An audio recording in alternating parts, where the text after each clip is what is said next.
শাহরু রমাদানাল্লাযী উনজিলা ফীহিল কুরআন।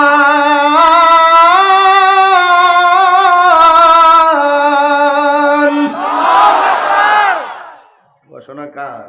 আল্লাহর। আল্লাহ রাব্বুল আলামিন বলেন, শাহরু রমাদানাল্লাযী উনজিলা ফীহিল কুরআন। এই রমজান মাসটা হলো এমন মাস, যেই মাসের মধ্যে আমি আল্লাহ কালামুল্লাহকে নাজিল করেছি। যেই সংবিধান দিয়ে আমার জীবন চলবে, সেই সংবিধানটা কখন আসছে এটা জানতে হবে না? বলেন তো কোন মাসে এসেছে? আমার যুবক ভাইয়েরা কোথায় আছেন আপনারা? আপনি এটা বলেন না, কোন মাসে এসেছে? রমাদান। তাহলে রমজান মাস হলো কোরআন নাজিলের মাস। আমার আল্লাহ রাব্বুল আলামিন কোরআনের মধ্যে বলে দিয়েছেন, ইয়া আইয়ুহাল্লাযীনা আমানু কুতিবা আলাইকুমুস সিয়াম কামা কুতিবা আলাল্লাযীনা মিন ক্বাবলিকুম লাআল্লাকুম তাত্তাকুন। আল্লাহ রাব্বুল আলামিন বলেন, হে ঈমানদারগণ, তোমাদের উপরে রোজাকে ফরজ করা হয়েছে কামা কুতিবা আলাল্লাযীনা মিন ক্বাবলিকুম, যেমনি ভাবে তোমাদের পূর্ববর্তীগণের উপরে রোজাকে ফরজ করা হয়েছে লাআল্লাকুম তাত্তাকুন, সম্ভবত এই রোজার মাধ্যমে তোমরা তাকওয়াবান হতে পারবে। তাকওয়াবান মানে কি জানেননি? রোজা এমন একটা বন্দেগী, যে রোজা একবার কেউ রেখে ফেললে তার সামনে গুনাহ আসলে এই গুনাহগুলোকে গাছের ডালে যেমন করে তলোয়ার আঘাতে ফিরাইয়া দেয়, এই রোজাগুলো গুনাহগুলোকে এমন ভাবে ফিরাইয়া দেয়। এই জন্য যুবক ভাইরা আমার, লাআল্লাকুম তাত্তাকুন, এই রোজার মাধ্যমে মানুষ আল্লাহকে ভয় করবে। আল্লাহকে যারা ভয় করবে তাদের ব্যাপারে আমার আল্লাহ রাব্বুল আলামিন কোরআনের মধ্যে বলে দিয়েছেন, ওয়ালিমান খাফা মাকামা রাব্বিহি জান্নাতান।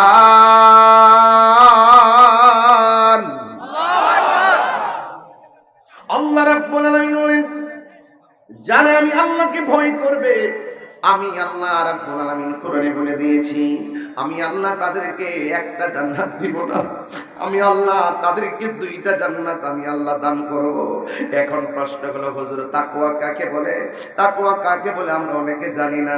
আল্লাহর হাবিব বলেন, তাদরুনা, তোমরা কি জানো কোন দুইটা জিনিস মানুষকে জান্নাতে ঢুকাবে, বেশি বেশি জান্নাতে ঢুকাবে?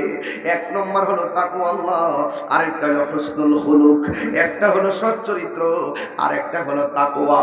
এই জন্য তাকওয়া যার অন্তরের মধ্যে থাকবে, আল্লাহর ভয় যার অন্তরের মধ্যে থাকবে, সে কোনোদিন নামাজ ছাড়তে পারে না। আল্লাহর ভয় যার অন্তরে থাকবে, আখিরাতে মনিবের সামনে জবাবদিহিতার ভয় যার অন্তরে থাকবে, সে কোনোদিন রমজানের রোজা ছাড়বে না। কথা কোন ঠিক কিনা? যার অন্তরে আল্লাহর ভয় থাকবে, সে কোনোদিন আল্লাহর সঙ্গে নাফরমানি করতে পারে না। কথা বলেন ঠিক কিনা? এই জন্য ভয় করবো একজনকে, জোরে বলেন তিনি কে? আল্লাহ রাব্বুল আলামিন কোরআনের মধ্যে বলে দিয়েছেন, আমি আল্লাহকে ভয় করো। আমি আল্লাহকে ভয় করার পরে ডানে বিপদ এসেছে হিমশিম খেয়ে যেও না, বামে বিপদ এসেছে হিমশিম খেয়ে যেও না, সামনে বিপদ এসেছে হিমশিম খেয়ে যেও না, পিছনে বিপদ এসেছে হিমশিম খেয়ে যেও না। অন্তরের মধ্যে আমার ভয় রাখবা, আমি আল্লাহকে ধারণ করবা। পৃথিবীর সব যদি তোমার বিপরীতে চলে যায়, আমি আল্লাহর ভয় যদি তোমাদের অন্তরে থাকে, তোমাকে রক্ষা করার জন্য, সেফটি দেওয়ার জন্য একজনই যথেষ্ট। জবানটা খুলে বলুন তিনি কে? আর বড় করে বলুন তিনি কে? আল্লাহু ওয়ালিয়ুল্লাযীনা আমানু ইখরিজুহুম মিনাজ-যুলুমাতি ইলান-নূর। আল্লাহর বন্ধু যারা হবে, আল্লাহকে ভয় করে যারা মুত্তাকি হয়ে যাবে, যারা আল্লাহর প্রেমিক হয়ে যাবে, এই পৃথিবীর সব যদি তাকে অন্ধকারে ছেয়ে ফেলে, আমার আল্লাহ অন্ধকার দিকে বের করে প্রেমিকটাকে আলোর দিকে নিয়ে যায়। ঠিক কি না? এই জন্য আমার যুবক ভাইরা, আল্লাহ রাব্বুল আলামিন কোরআনের মধ্যে সুন্দর করে বলে দিয়েছেন, লাআল্লাকুম তাত্তাকুন, এই রোজার মাধ্যমে তোমরা তাকওয়াবান হতে পারবে। এই জন্য আমার যুবক ভাইরা আল্লাহর হাবিব বললেন, এ আমার উম্মত, তোমরা জানো নি কোন দুইটা আমল, কোন দুইটা কারণে মানুষ বেশিরভাগ জাহান্নামে যাবে? আমার রাসূল বলেন, ও পৃথিবীর মানুষ শুনে যাও, যে এই দুইটা জিনিস মানুষকে বেশিরভাগ জাহান্নামে নিবে, এর মধ্যে একটা হলো আলফামু, দুইটা হলো আল ফারজুন, একটা হলো লজ্জাস্থান আর একটা হলো জবান। জবানের কারণে মানুষ জাহান্নামে যাবে। এই জবান দ্বারা মানুষ নবীর বিরুদ্ধে কথা বলে, এই জবান দিয়ে মানুষে নবীর বিরুদ্ধে কথা বলে, এই জবান দিয়ে কোরআনের বিরুদ্ধে কথা বলে, এই জবান দিয়ে ওলি আল্লাহর বিরুদ্ধে কথা বলে, এই জবান দিয়ে নাফরমানি করে, এই জবান দিয়ে মানুষকে কষ্ট দিয়ে কথা বলে। যার জবান হেফাজত নাই সে ইমানদার তো দূরের কথা, মুসলমান হতে পারবে না। দলিল লাগবে না? দলিল মানুষ সালিমাল মুসলিমুনা মিন লিসানিহি ওয়া ইয়াদিহি। যার জবানের কথার দ্বারা কেউ হেফাজতে থাকে না, যার জবানের কথার দ্বারা কেউ নিরাপদ থাকে না, যার হাতের দ্বারা মানুষ নিরাপদ থাকে না, সে কোনোদিন মুসলমান হতে পারবে না। আমার আল্লাহ বলেন, ওয়ালা তামুতুন্না ইল্লা ওয়া আনতুম মুসলিমুন। আল্লাহ রাব্বুল আলামিন বলেন, তোমরা মুসলমান না হইয়া মরিও না, তোমরা মুসলমান না হইয়া মরিও না। এখন মুসলমান কাকে বলে? যারা আল্লাহর কথা মানে, মুসলমান তাকেই বলে। যারা নবীর কথা মানে, মুসলমান তাকে বলে। যারা ওলি আল্লাহর কথা মানে, মুসলমান তাকে বলে। যারা কোরআন মতো চলে, মুসলমান তাকে বলে। যারা ভালো কথা বলে, মুসলমান তাকে বলে। যারা সামাজিকভাবে বড়কে শ্রদ্ধা করে, মুসলমান তাকে বলে। যারা সামাজিকভাবে ছোটকে স্নেহ করে, মুসলমান কাকে বলে? যারা মাপের মধ্যে কম দেয় না, মুসলমান কাকে বলে? যারা সামনে এসে ভালো সাজে, পিছনে মুনাফিকি করে না। কথা বলেন ঠিক কি না? মুনাফিকি করা যাবে না, মুনাফিকি করা যাবে না, খবরদার। এই জন্য আমরা মুসলমান হতে হবে। এই জন্য এই বছরে যারা মাহফিলটা প্রথম সাজাইছেন, আপনাদের আদব দেখে, ভালোবাসা দেখে আমি অনেক মুগ্ধ হয়ে গেলাম। এতদিন শুনেছিলাম বগুড়ার মানুষ অনেক শান্ত, আজকে দেখলাম সত্যিকার অর্থে বগুড়ার মানুষ কোরআন প্রিয়। কথা বলেন ঠিক কিনা? আমরা কোরআন চাই কি চাই না? দয়ার মালিক কে? আরো বড় করে, দয়ার মালিক কে? আল্লাহ ছাড়া কোনো ইলাহ নেই, আল্লাহ ছাড়া কোনো মাবুদ নেই। আমাদের উপরে রোজা ফরজ করেছেন কে? আল্লাহ। কয়দিন? 3 দিন না 1 মাস? এই রোজা রাখার দরকার আছে না নাই? এই যুবক, গত বছর এই রমজানে অনেকে ছিল, এইবার অনেকে কবরে চলে গেছে, আছে না নাই? কবরদারে মনে হতে পারে এই রোজা আসতে আসতে আমরা কবরে চলে যেতে পারি। কথা বলেন ঠিক কিনা? এই পর্যন্ত মাহফিলে দয়া করে এনেছেন কে? আমার আল্লাহ রাব্বুল আলামিন বলেন, তোমাদের উপরে রোজাকে ফরজ করা হয়েছে। তাই তো আমার নবী, আপনার নবী হাদিসের মধ্যে বলে দিয়েছেন, মান সামা রমাদানা ঈমানাও ওয়া ইহতিসাবা গুফিরা লাহু মা তাকাদ্দামা মিন যামবিহি ওয়া মা তাআখার। আল্লাহর হাবিব বলেন, যারা ঈমানের সাথে, কিসের সাথে? যারা ঈমানের সাথে সওয়াবের আশায় রমজান মাসে রোজা রাখবে, আমার আল্লাহ রাব্বুল আলামিন তার পূর্বের পরের সব গুনাহ মাফ করে দিবে। আল্লাহু আকবার বলেন না কেন? আমার নবী বলেন, নাসাউমু জুন্নাতুন, রোজা হলো গাছের ডালের মতো। কিসের মতো? গাছের ডালের মতো। যখন একটা বান্দা রোজা রাখবে, রোজা রাখার পরে তার ভিতরে একটা মমতা বোধার মায়া সৃষ্টি হয়। কথা কোন ঠিক কিনা? একটু জবানটা খুলে বলুন ঠিক কিনা? যখন বান্দা রোজা থাকবে, তখন বান্দার সামনে মিথ্যা কথা আসলে সে বলবে আনা সয়েম, জিনা আসলে সে বলবে আনা সয়েম, সুদের কারবারি কথা আসলে বলবে আনা সয়েম, ঘুষের কারবারি কথা আসলে বলবে আনা সয়েম, গালি দেওয়ার প্রশ্ন আসলে বলবে আমি আনা সয়েম, ঝগড়া করার কথা আসলে বলবে আনা সয়েম। রোজা এমন একটা বন্দেগী, যে বন্দেগীটা শুরু করলে বান্দা সব সময় মনের মধ্যে ভয় লাগে। একটু পানি পান করতে গেলে আনা সয়েম, একটু খাবার খাইতে গেলে আনা সয়েম, একটু অন্যায় করতে গেলে আনা সয়েম। শুধুমাত্র দেখেন, এই যে একটা সেঞ্চুরি মুহূর্ত হয় একমাত্র রোজার কারণে। এই জন্য আমার নবী রোজাকে ডালের সঙ্গে তুলনা করেছেন। ডাল যেমন করে তলোয়ারের আঘাতকে ফিরাইয়া দেয়, গুনাহগুলোকে এই রমজানের রোজা ডাল হইয়া গুনাহগুলোকে ফিরাইয়া দেয়। জোরে জোরে কে সুবহানাল্লাহ বলা যাবে না? আল্লাহর হাবিব বলেন, ফামুস সায়েমে আতিয়াবু ইনদাল্লাহি মিন রিহিল মিসক। সুবহানাল্লাহ। এটার অর্থ হলো, আল্লাহর হাবিব বলেন, যারা রমজান মাসে রোজা রাখবে, রোজা রাখার পরে দেখবেন দুপুর বেলা শেষ বেলায় একটু মুখের মধ্যে দুর্গন্ধ হয় কি হয় না?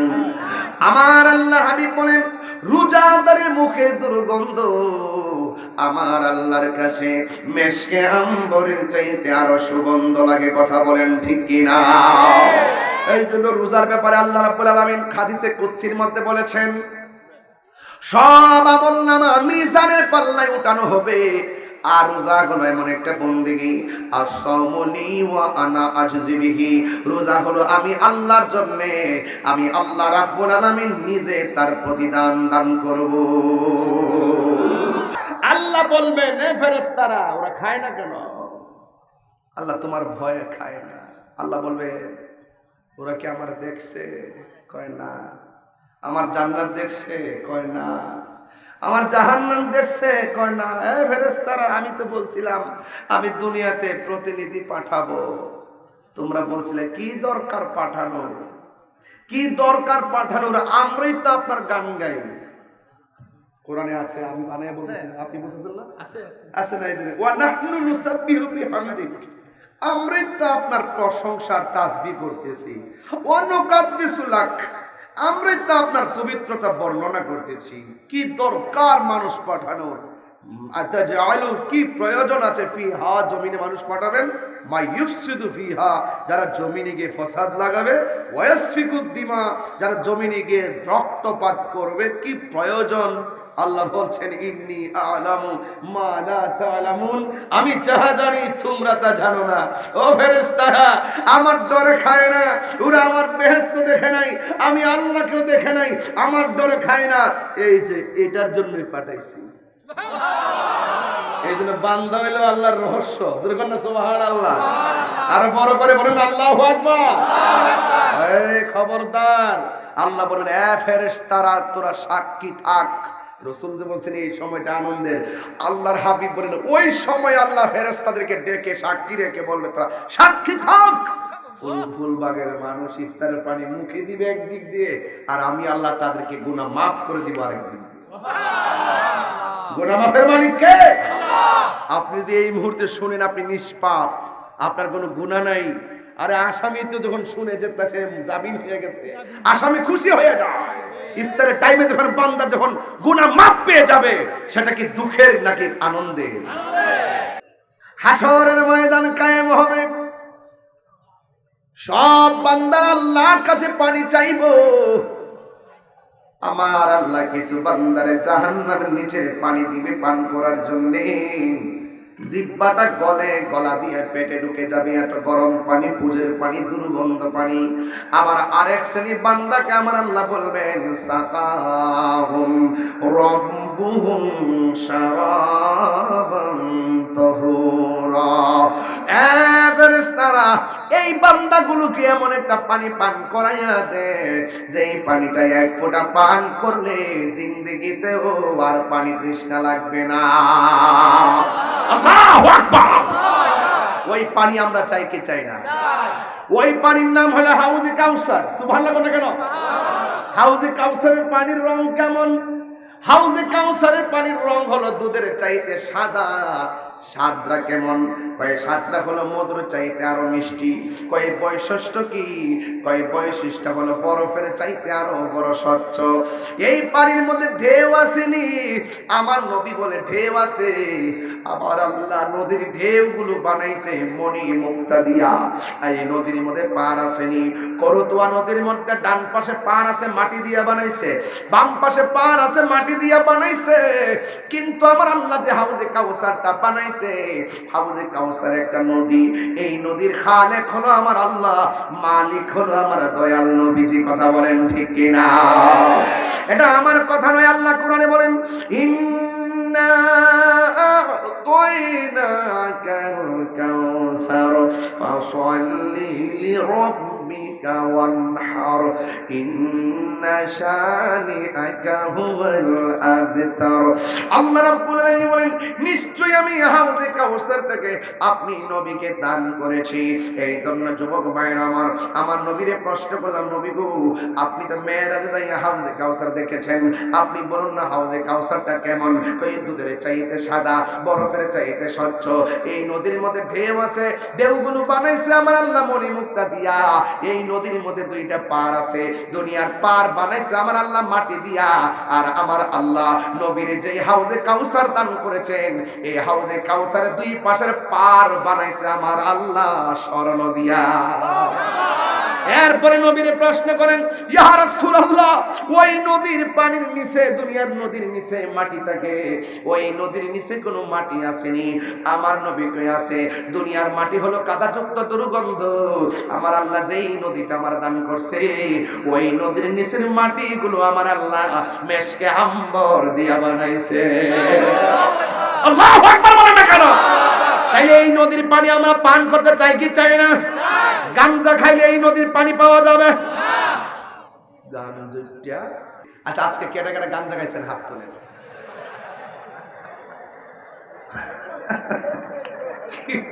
দেখেন কি অবস্থা, দেখেন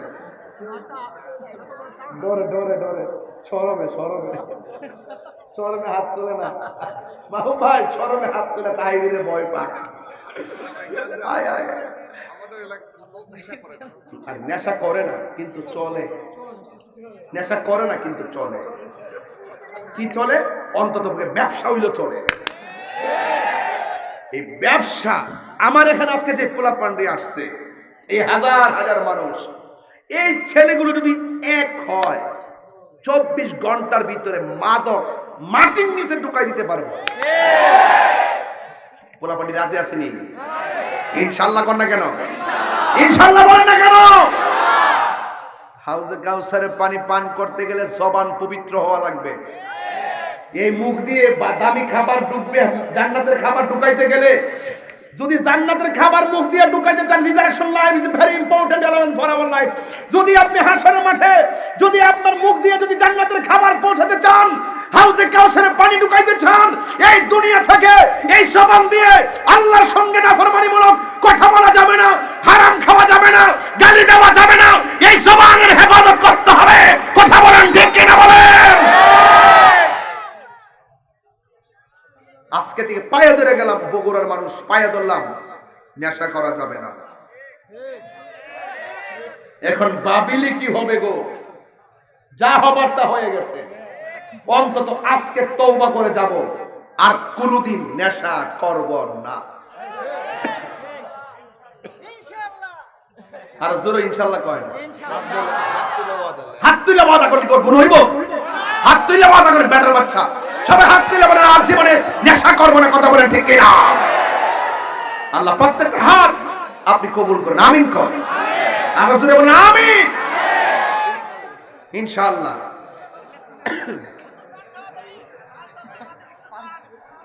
হ্যাঁ,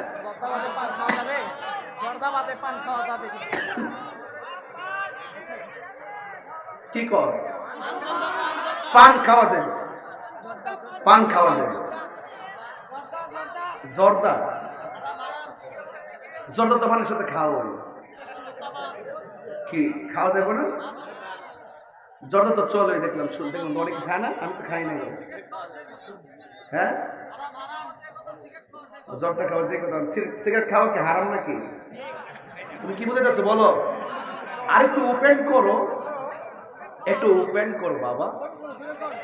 বলে সিগারেট খাওয়া হারাম, কোন কিতাব আছে গো? দেন দেন দেন। যেটা ধূমপান এবং জর্দা, এগুলো তো স্বাস্থ্যের জন্য ক্ষতিকর। কথা কোন ঠিক কিনা? যেটা স্বাস্থ্যের জন্য ক্ষতিকর সেটা খাওয়া না খাওয়াটাই ভালো। কথা বলেন ঠিক না? এরপরে বিভিন্ন ফতোয়া আছে, এগুলো তো আমি যাই না। আমি দেখি যে ফতোয়াবাজি করতে করতে হুজুররা 52টা গ্রুপ হয়েছে। বাবা আমি আর গ্রুপ লাগাতে চাই না। আমি চাই যা কর বাবা আপনি কর, আমার যেটা ভালো লাগে এটা খাবো, যেটা ভালো লাগে খাইতাম না। কেমন দিলাম বুঝছো? তুমি চাইছো মুহূর্ত থেকে একটা বাড়ি করে নিয়ে আমি ইউটিউবে ছেড়ে দিতে। হ্যাঁ, তুমি যে চালাক বেড়া বুঝতে পারছি। মার খাওয়া শুনে কর। তবে যেটা স্বাস্থ্যের জন্য ক্ষতিকর সেটা খাওয়া যাবে মনে থাকবে ইনশাআল্লাহ, মনে থাকবে। খবরদার, পান খান ক্যান্সারের জন্য ভালো, কিন্তু আপনারা সাদা পাতা খাবেন না। কথা বলেন ঠিক কিনা? এগুলো জর্দা খেলে ক্ষতি হয় এবং যেটা স্বাস্থ্যের জন্য ক্ষতিকর। কথা বলেন ঠিক কিনা? পান খাওয়াটা বিজ্ঞানসম্মত বলতেছেন, পান খাইলে ক্যান্সার প্রতিরোধ করে। দেখবেন অনেক সময় বৈজ্ঞানিক দৃষ্টিকোণ থেকে পাওয়া যায়। মারহাবা জোরে বলে। কোথায় জানি গেছিলাম, হাসরের মাঠে গেছিলাম, হাউজে কাউসার। হাউজে কাউসারের পানি পান করতে গেলে কি আপনি দুনিয়াতে নেশা করা যাবে? সুদ খাওয়া যাবে? ঘুষ খাওয়া যাবে? সুদ না মুনাফা? তোমার মাথা মুনাফা মুনাফা মুনাফা এটাই এটা, এটাই সেটা, সেটাই এটা। হ্যাঁ, কথা বুঝতে পারছো? যাক, সুদ খাওয়া হারাম ঘোষণা কার? আর বড় করে ঘোষণা কার? ঘুষ নেওয়া যাবে? আর রাশি ওয়াল মুরতাশি কিলাহুমা ফিন্নার। যে ঘুষ খাইব, যে ঘুষ দিব, দুটোটাই জাহান্নামের আগুনে জ্বলবে। কথা বলেন ঠিক কিনা? হাসরের ময়দান যেদিন কায়েম হবে, সেই দিন বান্দা বলবে, আল্লাহ আমরা তোমার বান্দা, তারাও তোমার বান্দা। আমরা তোমার কাছে পানি চাইলাম, তারাও তোমার কাছে পানি চাইলো। আমাদেরকে দিলা জাহান্নামের পুজের পানি, আর তাদেরকে দিলা হাউজে কাউসারের পানি। তার কারণ কি? আমার আল্লাহ রাব্বুল আলামিনের হাবিব বলেন, ওই মুহূর্তে আমার আল্লাহ বলবেন, ও বান্দা, আজকে যারা আমার কাছে পানি চাইয়া পানি পাই নাই তারা হলো বেরোজগার, আর যারা পানি পেয়েছে তারা হলো রোজাদার। এই দুনিয়ার জমিনে এদের গলা শুকাইয়া গেছে, পানি পান করে নাই, এদের পেটটা পিঠের সঙ্গে লেগে গেছে, এরপরও তারা পানি পান করে নাই। আমি এরপরও তারা খাবার খায় নাই। আমি আল্লাহর ডরে সবে সাদিক থেকে সূর্যাস্ত পর্যন্ত যাবতীয় গুনার কাজ আর পানাহার থেকে বিরত থেকে আমি আল্লাহর বিধানগুলো তারা মেনেছে। এই জন্য তারা সব কিছুর উদ্দেশ্যে আমি আল্লাহকে ভয় কইরা তারা কিছু খাই নাই। এই জন্য হাসরের ময়দানে আমার আল্লাহ রাব্বুল আলামিন এদেরকে, যারা রোজা থাকে না তাদেরকে ঘাড় ধরে বের করে দিবেন। আল্লাহ রাব্বুল আলামিন কোরআনের মধ্যে বলছেন, ইন্নাল্লাহা লা ইয়াস্তাহি আন ইয়াদরিবা মাসালাম মা বাউদাতান ফামা ফাওকাহা। আল্লাহ রাব্বুল আলামিন হাসরের ময়দানে লজ্জা বোধ করবেন না, ধাক্কা মেরে বের করে দিবেন, যা যা, রোজা আমি আল্লাহর জন্য রেখেছি। আমি আল্লাহ রাব্বুল আলামিন নিজের হাতে তাদেরকে রোজার প্রতিদান দান করব। রমজানের শেষ 10 দিন ইতিকাফ আছে না নাই? এখন বর্তমানে ইতিকাফে লোক পাওয়া যায় না, টাকা দিয়া ভাড়া করে আর লোক আনা যায় না। মুরব্বীরে জিজ্ঞেস করছিলাম, বাজান ও বাবা আপনি একটু ইতিকাফ করবেন, আল্লাহ তো আপনার অনেক টাকার মালিক বানিয়েছে। মুরব্বী কি উত্তর দিছে জানেন? মুরব্বী উত্তর দিছে, আমার গরু আছে। কয় সকালবেলা গরু বিক্রি কইরা, গরু না গরুর দুধ বিক্রি কইরা বাজার করা লাগে, ঘরে কেউ নাই। আমি তো তাহলে তো সমস্যা হলো। তো মুরব্বী বাজান, আপনার যে ঘরে কেউ নাই, আপনার যে গরু রাখতে হয়, গরুর দুধ বিক্রি করে বাজার করতে হয়। ধরুন এই মুহূর্তে আপনার সামনে আজরাইল এসে গেছে, আপনি মরে গেছেন, গরুটা রাখবো কে? তবে বিদায় বেলার কথা একটাই বলবো, পায়ে হাত দিয়ে বলবো, অনুরোধ করে বলবো, আজকে থেকে ওয়াদা করেন দুইটা জিনিস, একটা করবেন আর একটা করবেন না। বলেন, আমরা কি নেশা করব? মা বাবার খেদমত করব? তাহলে একটা করবেন আর একটা। আমার ওয়াজ যদি 1 মিনিটের জন্য ভালো লেগে থাকে, আজকে থেকে ওয়াদা করবেন প্রয়োজনে আমার আম্মাকে সেহরির টাইমে সহযোগিতা করব, ইফতারের টাইমে সহযোগিতা করব। আমার যুবকগুলা যেহেতু বেশি আসছেন, আমি বইলা দেওয়া যায়, আজকে থেকে ইফতার কেমনি করবেন বুঝাই দেওয়া যায়। ইফতার করবেন একসাথে, প্লেটে প্লেটে আর ভাগ হবে না। কথা বলেন ঠিক কিনা? যখন ইফতারগুলো প্লেটে প্লেটে ভাগ হয়ে গেছে, সেই দিন থেকে ইফতারের মজাও চলে গেছে। কথা বলেন ঠিক কিনা? যে মা ইফতারটা এত কষ্ট করে বানালো, তাকে নিয়ে ইফতার করবেন। যে স্ত্রীটা ইফতারটা অনেক কষ্ট করে বানালো, তাকে নিয়ে ইফতার করবেন। এটার নাম ইনসাফ। কথা বলেন ঠিক কিনা? এটার নাম নিয়ামত, এটার নাম সংসার। আরেকটি কথা বলি, বাবা মাকে কোনোদিন কষ্ট দেওয়া যাবে না। কারা কারা আমার কথার পক্ষে আছেন হাত তোলেন। সবাই কি পক্ষে আছেন? সবাই কি পক্ষে আছেন? সবাই রমজানের রোজাকে ইনশাআল্লাহ রাখবেন তো ইনশাআল্লাহ। আল্লাহ যেন আপনাদের সকলকে কবুল করুক, আমিন। আরো জোরে বলেন আমিন।